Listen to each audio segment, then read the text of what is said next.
We want justice. BJP Sarkar, go back. BJP Sarkar, go back. Ahom Sarkar, hi. Ahom Sarkar, hi. BJP Sarkar, go back. Hey, Jui Jolice.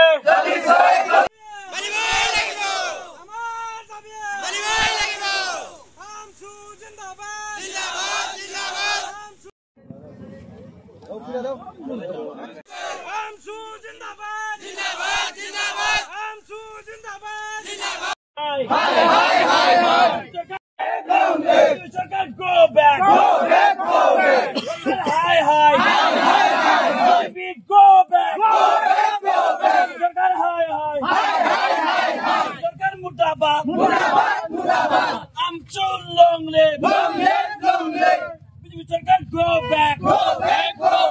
I'm so Jindabad.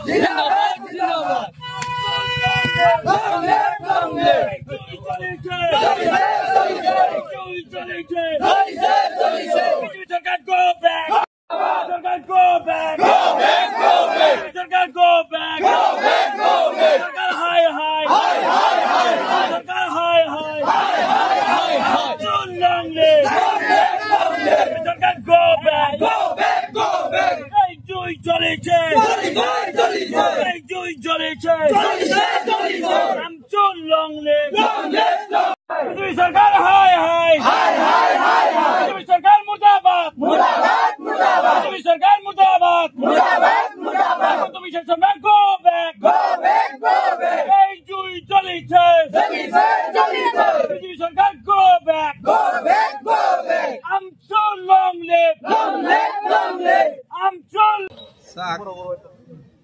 অমানবীয় উচ্ছেদৰ বিৰুদ্ধে সদৌ সংখ্যালঘু ছাত্ৰ union আমছুৱে অবিৰতভাৱে গণতান্ত্ৰিক আন্দোলন কাৰ্যসূচী অব্যাহত ৰাখিছে আৰু অনাগত দিনত এই কাৰ্যসূচী চলিয়ে থাকিব।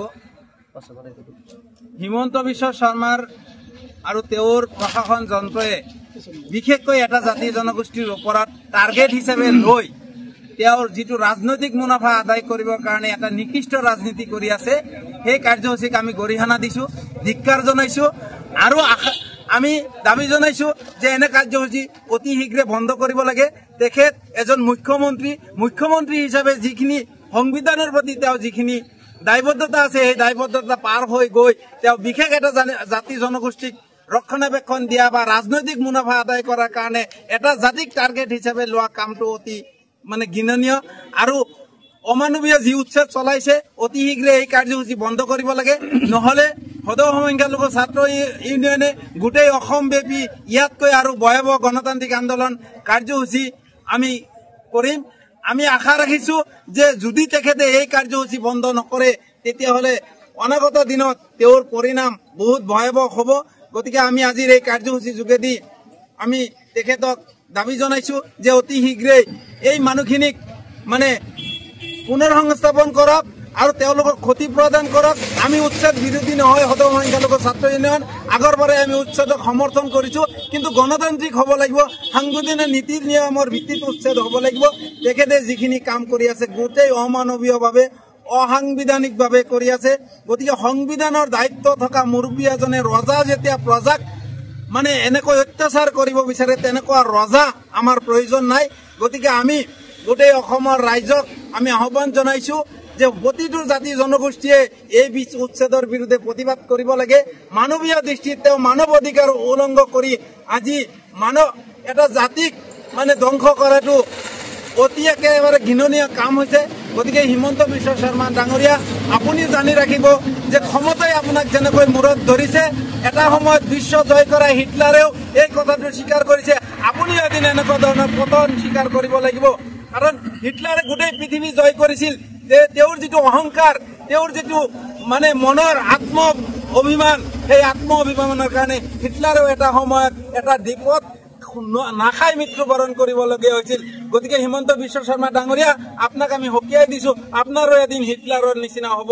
গতিকে আমি আজিৰ এই কাৰ্যসূচীৰ যোগেদি অমানৱিক উচ্ছেদ বন্ধ কৰিবৰ কাৰণে আমি সকলো তেখেতক দাবী জনাইছো আৰু অসমৰ ৰাইজক ইয়াৰ প্ৰতি এটা গণতান্ত্ৰিক আন্দোলন যাতে সকলো জাতি জনগোষ্ঠীয়ে মানে গঢ়ি তোলে তাৰ কাৰণে আমি সকলো জাতি জনগোষ্ঠীক আমি আহ্বান জনাইছো। 26ৰ ৰাজনীতি তেখেতে কৰিব বিচাৰিছে, কিন্তু এই 26ৰ ৰাজনীতি কৰিবৰ কাৰণে এটা জাতি জনগোষ্ঠীক টাৰ্গেট হিচাপে লোৱাটো কোনো ধৰণৰ যুক্তিসংগত হোৱা নাই। গতিকে ৰাজনীতি তেখেত ৰাজনৈতিক দলৰ এটা বিশেষ ৰাজনীতি দলৰ তেখেত লিডাৰ, গতিকে ৰাজনীতি কৰিব। আমি ৰাজনীতি কৰাত আমি বিৰোধী নহয়। ৰাজনীতিৰ নীতি নিয়মত, ৰজাৰ নীতিৰ আদৰ্শত, সংবিধানৰ নিয়মত ৰাজনীতি কৰিব লাগে। এটা জাতিক ধ্বংস কৰি ৰাজনীতি কৰাটো কোনো ধৰণৰ মানে ভাল শুভ কাম নহয়। এইখিনি কথাটো আমি কৈ আছো। তেখেতে এটা জাতি জনগোষ্ঠী মছজিদৰ ওপৰত, কবৰস্থানৰ ওপৰত, গতিকে তেখেতৰ যিটো মানৱীয় গুণ, মানুহ হিচাপে তেখেতৰ যিখিনি মানে হিতাহিত জ্ঞান তেওঁ হেৰাই গৈছে, তেওঁ ক্ষমতাৰ মানে বলিয়া হৈ পৰিছে। গতিকে তেখেতে মানে চকুত কিবা অন্ধকাৰ দেখি আছে। গতিকে তেখেত এতিয়া কি কাম কৰি আছে এইটো তেখেত নিজেই গম পায় আৰু ওপৰৱালাই তেখেতক সেই মানে বিচাৰটো তেখেতক কৰিব। গতিকে আমাৰ ৰাইজকো কৈছো, আইন হাতত তুলিব নালাগে, সংযোগ হৈ গণতান্ত্ৰিকভাৱে মহাত্মা গান্ধীৰ নীতি আদৰ্শত আমি আন্দোলন কৰি যাওঁ।